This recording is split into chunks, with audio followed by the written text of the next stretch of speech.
Second सम देखिए, जैसा आपने फर्स्ट वीडियो में किया था वैसे ही सेकंड है।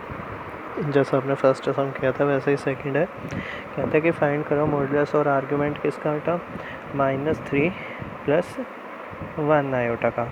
तो यहाँ ए की वैल्यू क्या होगी -3, बी की वैल्यू क्या होगी 1, आर की वैल्यू हमें पता है a² + b² का अंडर रूट, a² माइनस का स्क्वायर प्लस √3 का स्क्वायर 3, b का स्क्वायर 1, 3 + 1 4 और √4 2।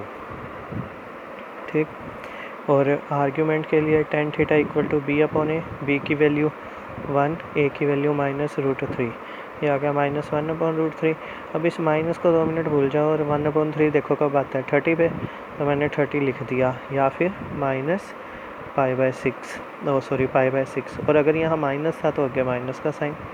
ठीक है, अब मैंने आपको वो पिछली जो वीडियो में दिखाया था कि अगर a जो है वो नेगेटिव हो और b पॉजिटिव हो तो हम क्या करते हैं, पाई जो है ऐड कर देते हैं या 180 ऐड कर देते हैं। 180 ऐड कर दिया, 180 ऐड करने से ये बन गया 150, और इसमें जब ऐड किया पाई, मतलब 180 की वैल्यू पाई के फॉर्म में अगर निकाले तो पाई ऐड करेंगे, पाई ऐड किया तो ये क्या बन गया 6 एलसीएम लेके 6π - π/6 यानी 5π/6। थर्ड सम बेटा सेम चीज़ है, बस उसने लास्ट में क्या कह दिया, पोलर फॉर्म निकालना है। ए की वैल्यू क्या रही यहाँ 1 - 1 आयोटा, ए की वैल्यू 1, बी की वैल्यू -1, आर की वैल्यू हुई a² + b² का under root, a² 1, b² 1, 1 + 1 √2। tan θ क्या होता है मॉडुलस के लिए, आर्ग्यूमेंट के लिए tan θ b/a, b की वैल्यू -1/1 -1।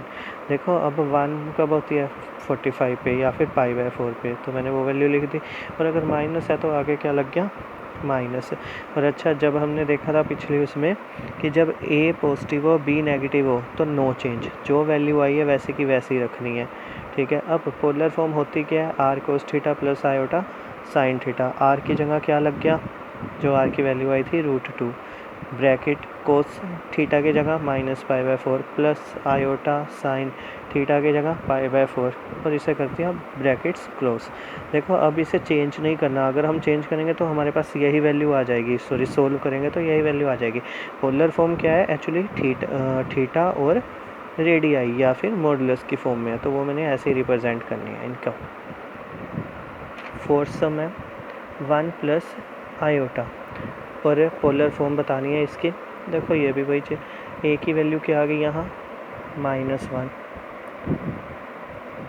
बी की वैल्यू +1, मॉडुलस की वैल्यू निकालने लगे हैं, अंडर रूट a² + b², ए की वैल्यू -1 है उसका स्क्वायर क्या होगा 1, बी की वैल्यू 1 है स्क्वायर क्या होगा 1, 1 + 1 2 √2।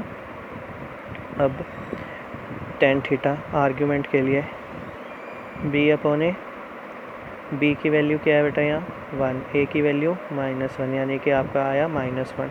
tan θ कब होता है -1 45 पे, तो मीन्स थीटा की वैल्यू 45 बट इन नेगेटिव, या फिर 45 को लिखते हैं π/4, तो आ गया -π/4।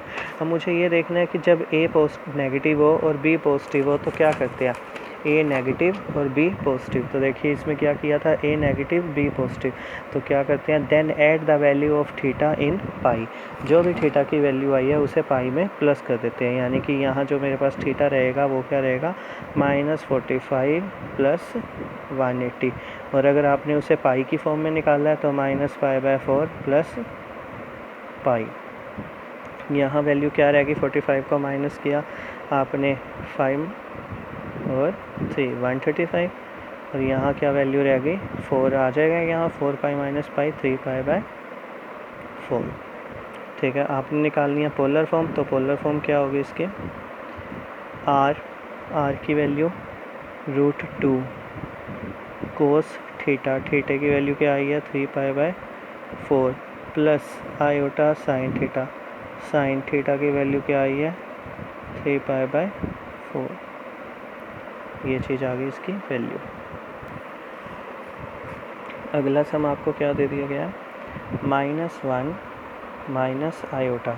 अब ये आयोटा का मीनिंग क्या है -1 आयोटा, यहाँ a की वैल्यू भी -1 है और b की वैल्यू भी -1 है। तो पहले तो हम मॉडुलस निकालते हैं। मॉडुलस का meaning a² plus b²। 1² plus 1² क्या हो जाएगा? √2, √2।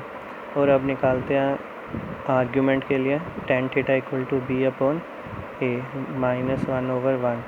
tan थीटा क्या आ गया? -1। थीटा कितना आ गया? -45 या फिर -π/4। देखो तो मैं दोनों लिख रहा हूँ, आप π/4 यूज़ करना। अब से मैं भी ऐसे ही पाई की फॉर्म में यूज़ करूँगा क्योंकि रेडियाई की फॉर्म पाई में ही होती है।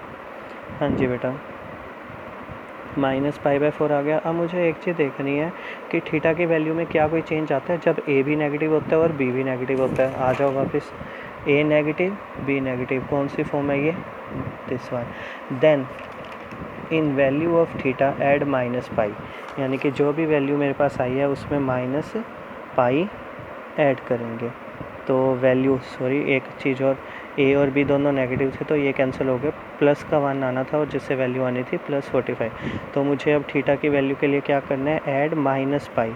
तो -π प्लस π/4, ये 4 यहाँ गया एक किस्म से एलसीएम। -4 + 1 -3π/4। और हमने निकालनी है पोलर फॉर्म। तो पोलर फॉर्म क्या हो जाएगी इसकी? r√2 कोस थीटा, कोस थीटा की जगह -3π/4 plus iota sine theta, sine theta की जगह again -3π/4 and close. Sixth sum आपके पास है 3। इस 3 का मीनिंग क्या है बेटा? 3 + 0 आयोटा।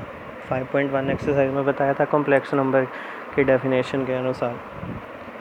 a की वैल्यू 3, b की वैल्यू 0।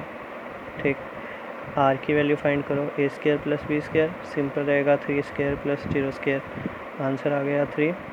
tan थीटा की वैल्यू फाइंड करते हैं। tan theta b upon a, b की वैल्यू क्या है? 0, a की value 3, 0 upon something 0। tan theta equal to 0। तो थीटा की वैल्यू कितनी आ गई? हाँ बेटा, 0 कब होता है वो? 90 पे। पक्का 90 पे देख लीजिए एक बार, क्योंकि ऐसे में हम क्या करते हैं, थोड़ी बहुत ही अपनी जल्दबाजी की वजह से गलती कर देते हैं और वहाँ पे आंसर भी क्या हो जाता है? सारा ख़त्म हो जाता है। tan थीटा अगर 0 है और साइन अपॉन कोस, अगर आप कंफ्यूज हो तो एक बार प्लीज़ आप करके देखिएगा, साइन अपॉन कोस। ठीक है, और जो पहली वैल्यू होती है साइन 0, सबसे पहले 0 पे होता है 0, कोस होता है 1, 0/1 0। तो यहाँ पे भी थीटा की वैल्यू भी क्या रहेगी? 0। अच्छा, जो वैल्यू किसी भी नंबर पे होती है उसकी 180 की रोटेशन के बाद वही वैल्यू आती है, ये भी हमें पता है, यानी कि पाई प्लस करने के बाद 0 या फिर पाई। तो आप इसमें से कुछ भी वैल्यू पुट कर सकते हो। अब सपोज़ करो मैं 0 ही पुट करता हूँ, तो इसके जो पोलर फॉर्म है वो क्या बनेगी? Polar form equal to modulus cos theta, cos 0 plus iota sine theta, sine 0। अब अगर आप पाई रखते हैं तो पाई रख देना।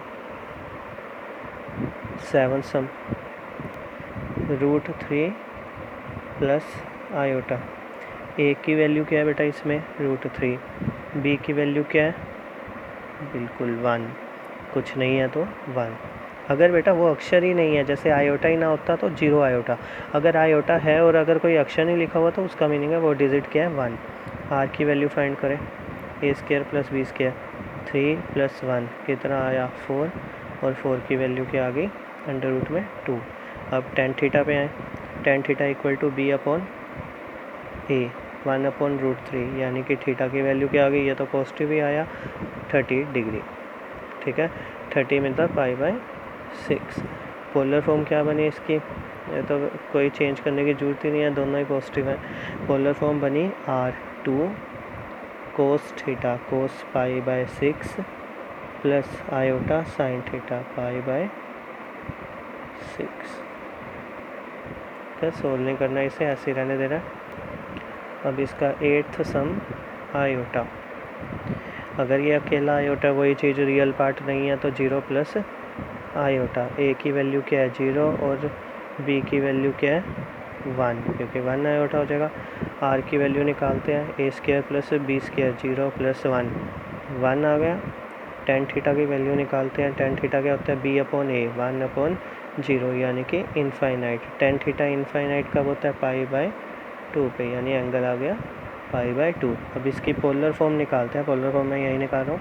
क्या आ जाएगा बेटा आर की वैल्यू कितनी है 1 into cos theta cos π/2 plus iota sine theta sine π/2। ये इस तरह से पूरी एक्सरसाइज हुई, एक ही चीज़ करी है। और सबसे इम्पोर्टेंट चीज़ पिछली वीडियो का या सबसे पहले जो इसका इंट्रो दे रखा है उसमें ये वाला पेज है कि जब थीटा ए क्या है बी क्या है और उसके अनुसार हमें थीटा को कैसे चेंज करना है, इसे ज़रूर कर लीजिएगा।